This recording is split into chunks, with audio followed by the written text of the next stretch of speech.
Dear student, myself Lieutenant P.L. Meena, Assistant Professor, Department of Chemistry, MSJ College, Bharatpur. प्रिय छात्रों, मैं आज आपको MSc final elective paper 4th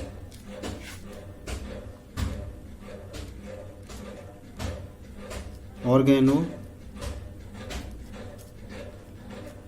transition metal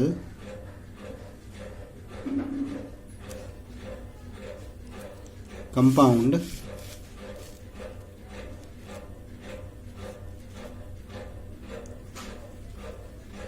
chapter पढ़ाऊंगा। तो देखिए बच्चों, एमएससी फाइनल जिन बच्चों का इनऑर्गेनिक स्पेशलाइजेशन है उनका एक इलेक्टिव पेपर 4th है, ऑर्गेनो ट्रांजिशन मेटल कंपाउंड। तो प्रिय छात्रों, सबसे पहले तो हम देखेंगे कि ऑर्गेनो ट्रांजिशन मेटल होते क्या हैं। फिर धीरे धीरे हम चैप्टर में अंदर जाएंगे। तो एक बार हम पूरे चैप्टर का समराइज कर दें, क्या क्या हम इस चैप्टर में पढ़ेंगे। तो सबसे पहला बिंदु हम पढ़ेंगे इंट्रोडक्शन।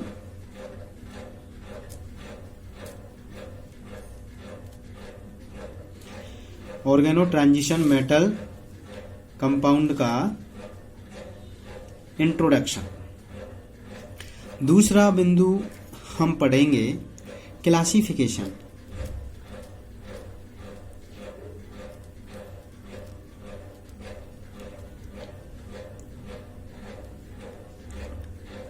फिर ऑर्गेनो ट्रांजिशन मेटल का क्लासिफिकेशन करेंगे। थर्ड पॉइंट जो हम स्टडी करेंगे वो है हेफ्टिसिटी और डेंटिसिटी। हेप्टिसिटी और डेंटिसिटी।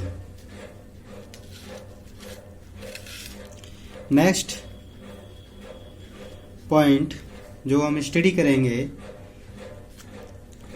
वो है लिगैंड इलेक्ट्रॉन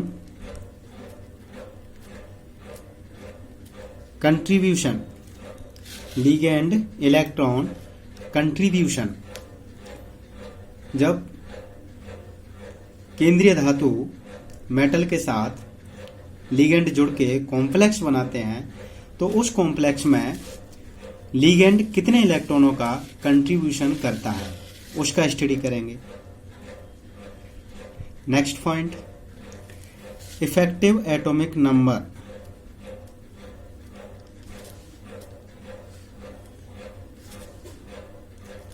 और इसको कहते हैं 18 इलेक्ट्रॉन रूल।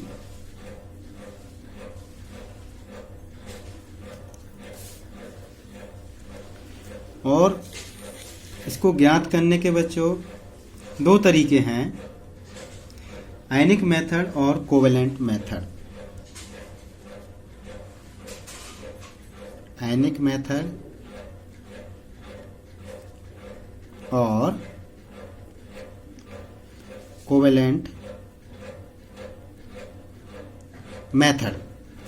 दो विधि हम इसमें पढ़ेंगे, आयनिक मेथड और covalent method. Effective atomic number या फिर 18 इलेक्ट्रॉन रूल। नेक्स्ट पॉइंट बच्चों जो हम ऑर्गेनो ट्रांजिशन मेटल में पढ़ेंगे वो है कैलकुलेशन ऑफ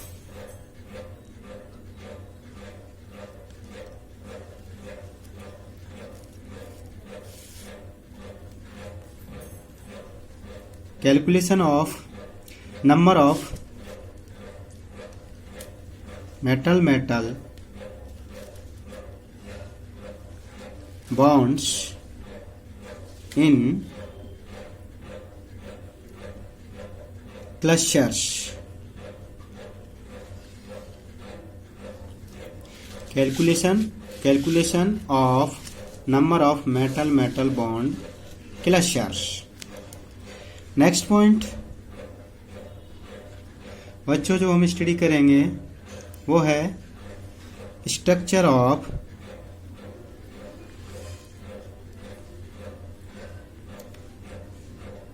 हाई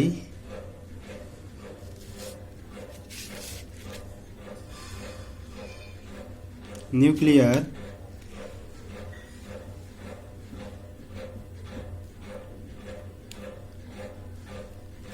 कार्बोनिल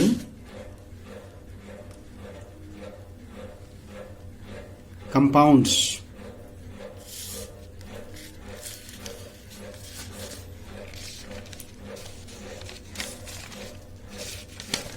इसके बाद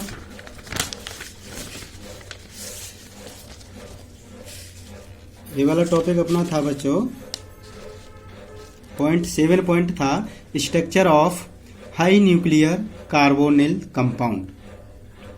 नेक्स्ट पॉइंट है अपना metal carbonyl classification.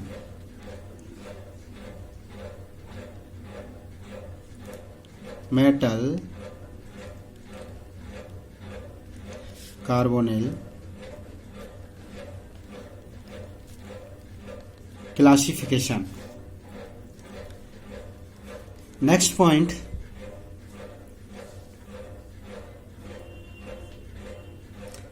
Characteristics of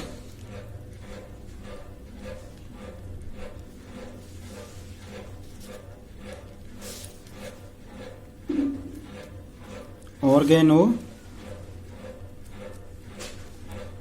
metallic compounds. Characteristics of organo metallic compounds. Organo metallic compound के प्रॉपर्टीज या कैरेक्टरिस्टिक्स। नेक्स्ट पॉइंट जो हम स्टडी करेंगे वो है रिएक्शंस ऑफ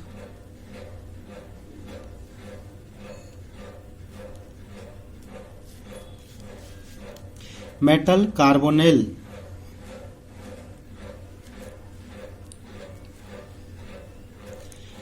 इसके बाद हम मेटल कार्बोनिल की रिएक्शन पढ़ेंगे। नेक्स्ट पॉइंट है reactions of organo metallic compound.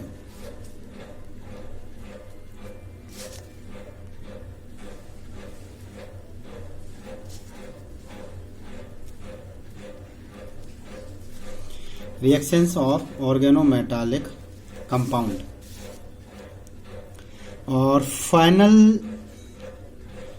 जो टॉपिक हम डिस्कस करेंगे ऑर्गेनोमेटालिक कंपाउंड का वो है कपलिंग रिएक्शंस। Coupling reactions. तो बच्चों ऑर्गेनो ट्रांजिशन मेटल कंपाउंड जब हम पढ़ेंगे इस चैप्टर में तो एक एक करके हम 12 पॉइंट पढ़ेंगे, 12 पॉइंट का डिस्कशन करेंगे। फर्स्ट है इंट्रोडक्शन पढ़ेंगे उनका, उसके बाद में क्लासिफिकेशन करेंगे ऑर्गेनोमेटालिक कंपाउंड का, उसके बाद में पढ़ेंगे हम हैप्टिसिटी और डेंटिसिटी।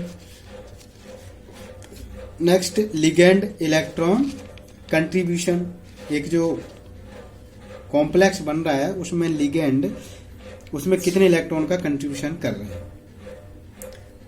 तो सबसे पहला बिंदु हम लेंगे बच्चों वो है introduction.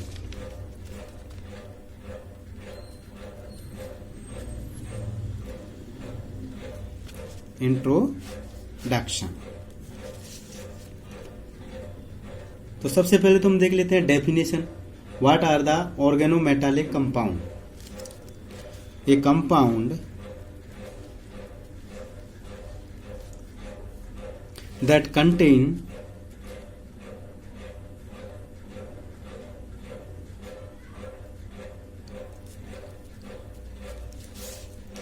a compound that contain a metal carbon direct bond.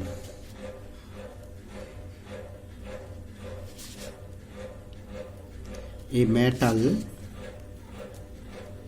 carbon direct bond is known as organometallic compound। बच्चों ऐसे कंपाउंड जिनमें मेटल धातु और कार्बन के बीच में डायरेक्ट बॉन्डिंग होती है उसे हम कहते हैं ऑर्गेनोमेटालिक कंपाउंड। अब इसके लिए कंडीशन है, मान के चलो ये मेटल है, ये कार्बन है, इसको हम कहेंगे शॉर्ट में OMC, ऑर्गेनोमेटालिक कंपाउंड। तो ये जो मेटल है बच्चों वो क्या क्या हो सकता है? या तो ये हो सकता है ट्रांजिशन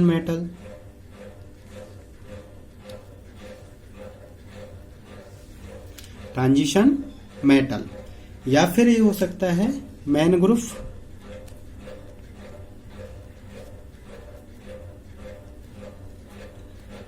एलिमेंट, या फिर may be F block element. F block element भी बच्चों ये हो सकता है।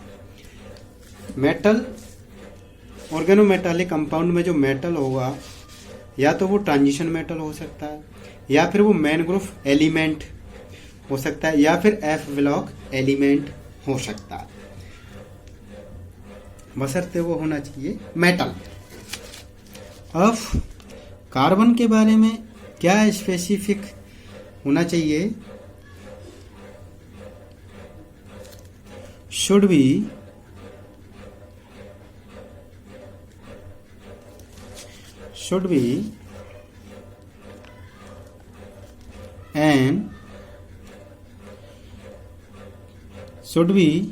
a part of an organic molecule।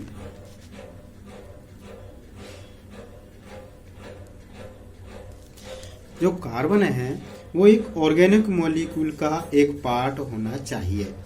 Should be A part of an organic molecule. जब भी हम उसको कहेंगे organometallic compound, metal carbon bond. अब बच्चों हम कुछ एग्जाम्पल देखेंगे ऑर्गेनोमेटालिक कंपाउंड के। क्या देखेंगे बच्चों? कुछ एग्जाम्पल्स।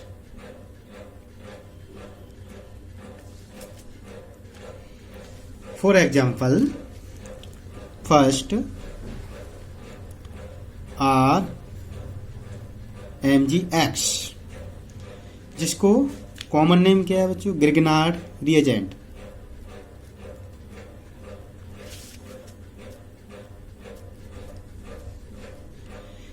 Grignard reagent. दूसरा यदि हम देखें तो वो है विल्किंसन कैटलिस्ट, RH(PPH3 का होल थर्ड Cl। इसको कहते हैं हम विल्किंसन कैटलिस्ट।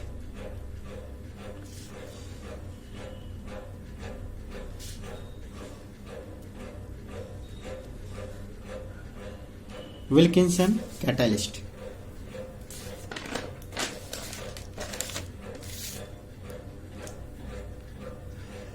तो ये एक सिंपल से उदाहरण है ऑर्गेनोमेटालिक कंपाउंड।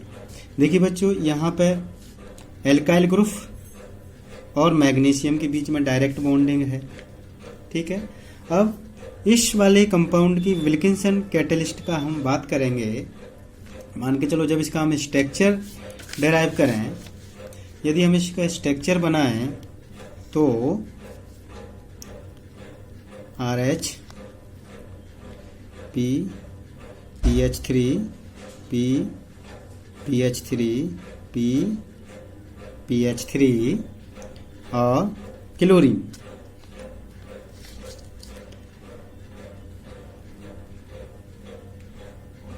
बच्चों ये वाला अब देखिए, इसमें आपको कहीं भी डायरेक्ट मेटल और कार्बन के बीच में बॉन्ड नहीं दिख रहा है।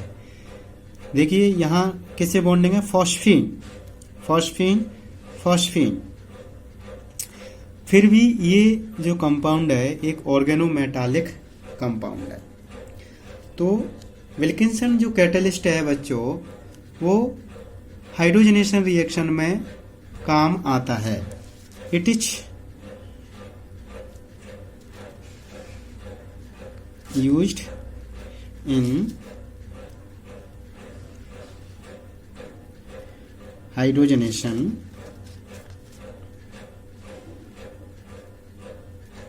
Reactions. It is used in hydrogenation reactions. किसी कंपाउंड में यदि हमें हाइड्रोजन एटम ऐड करने हैं तो उस वाले जो रिएक्शन है वहां कौन सा कैटलिस्ट काम आएगा बच्चों, Wilkinson catalyst.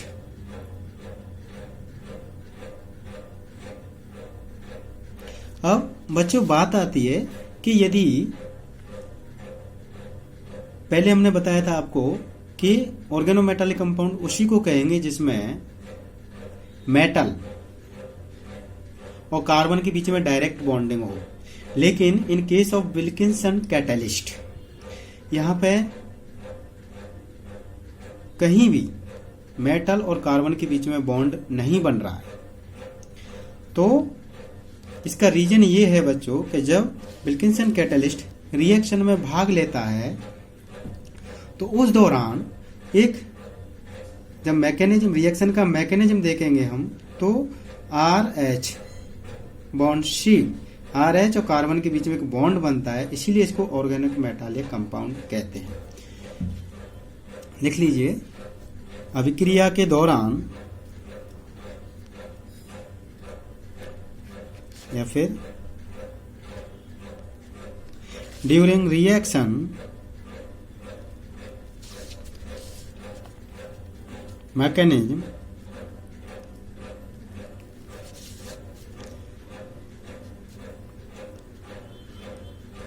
there will be a bond formed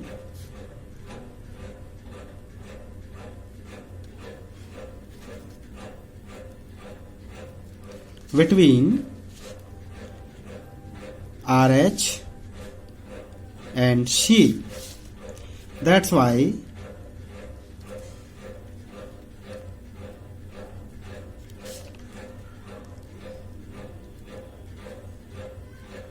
Wilkinson catalyst is a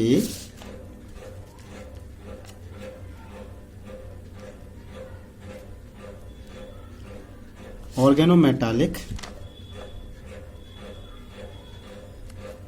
compound.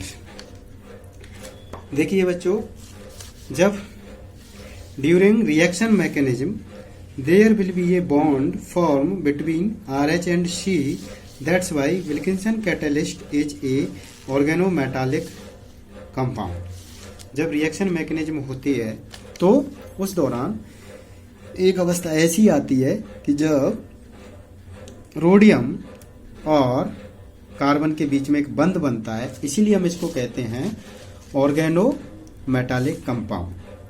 अब एक और एग्जांपल से समझते हैं। Suppose NaCN। अब देखो बच्चों, NaCN को देखने से तो लगता है कि इसमें सोडियम जो मेटल है और साइनाइड का कार्बन के बीच में बॉन्डिंग हो रही है, तो इसको ऑर्गेनोमेटालिक कंपाउंड होना चाहिए। बट ये ऑर्गेनोमेटालिक कंपाउंड नहीं होता है।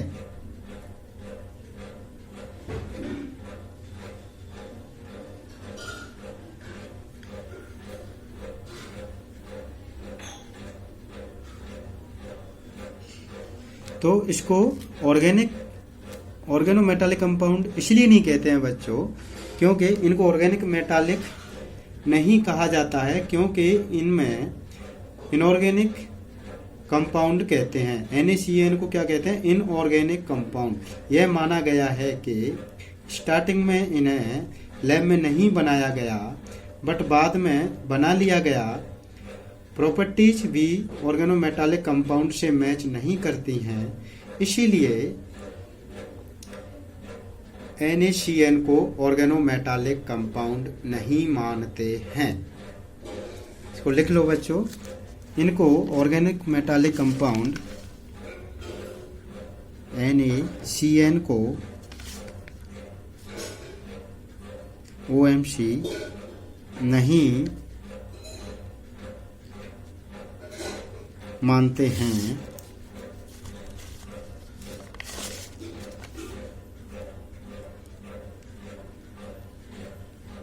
क्योंकि यह एक इनऑर्गेनिक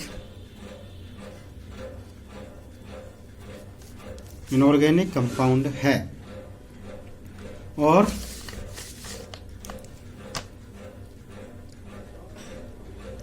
स्टार्टिंग में इन्हें लेबोरेटरी में नहीं बनाया गया था,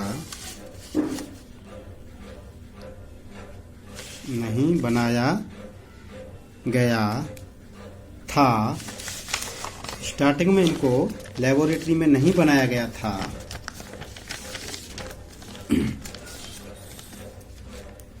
लेकिन बाद में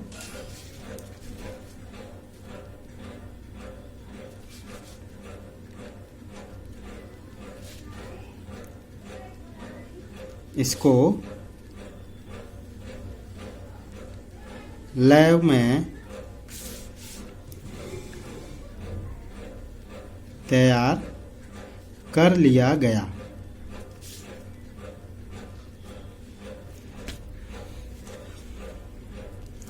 दूसरी बात यह है कि बच्चों NaCN